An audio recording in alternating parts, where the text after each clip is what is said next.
திருக்குறள் அறத்துப்பால் அதிகாரம் 9 விருந்தோம்பல் குறள் 90.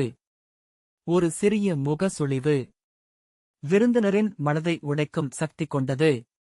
குறள் மூப்பக் குழையும் அனிச்சம் முகந்தெரிந்து நோக்கக் குழையும் விருந்து.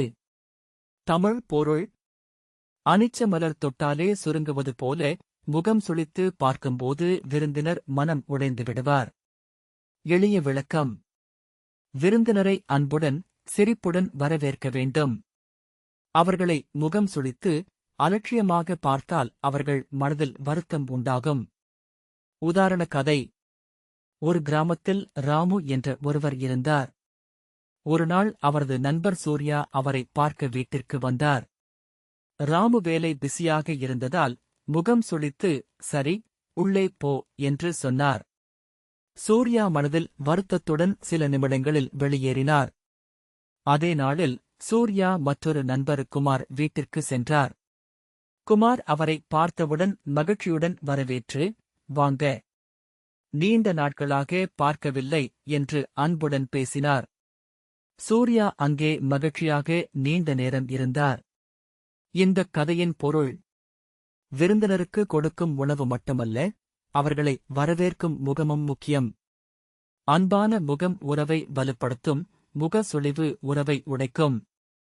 ஊக்க உரை: முகத்தில் சிரிப்பு வைத்திருப்பது பெரிய செலவில்லாத நற்குணம்.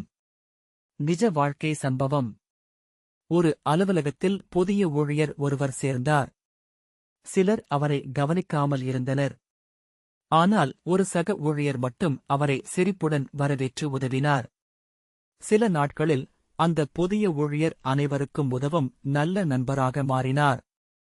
ஒரு நல்ல வரவேற்பு ஒரு மனிதரின் மனதை மாற்றும் சக்தி உடையது. நகைச்சுவை உதாரண கதை: ஒரு நண்பர் வீட்டிற்கு சென்றவுடன் வீட்டார் முகம் சுளித்து, "இப்போதான் சாப்பாடு முடிஞ்சது" என்றார். அந்த நண்பர் சிரித்தபடி, "பரவாயில்லை, நான் சாப்பிட வரல, உங்க முகத்தைக் காண வந்தேன். ஆனா அது கூட கிடைக்கல" என்று சொல்லி வெளியேறினார். கதையின் சின்ன பொருள்: அன்பில்லாத வரவேற்பு நல்ல உறவையும் சிரிப்பையும் கெடுக்கும். மீண்டும் குறள்: மூப்பக் குழையும் அனிச்சம் முகந்தெரிந்து நோக்கக் குழையும் விருந்து.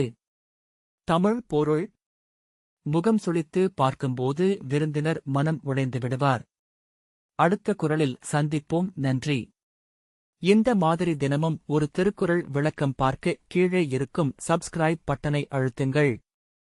லைக், ஷேர், காமெண்ட், சப்ஸ்கிரைப் செய்யுங்கள்.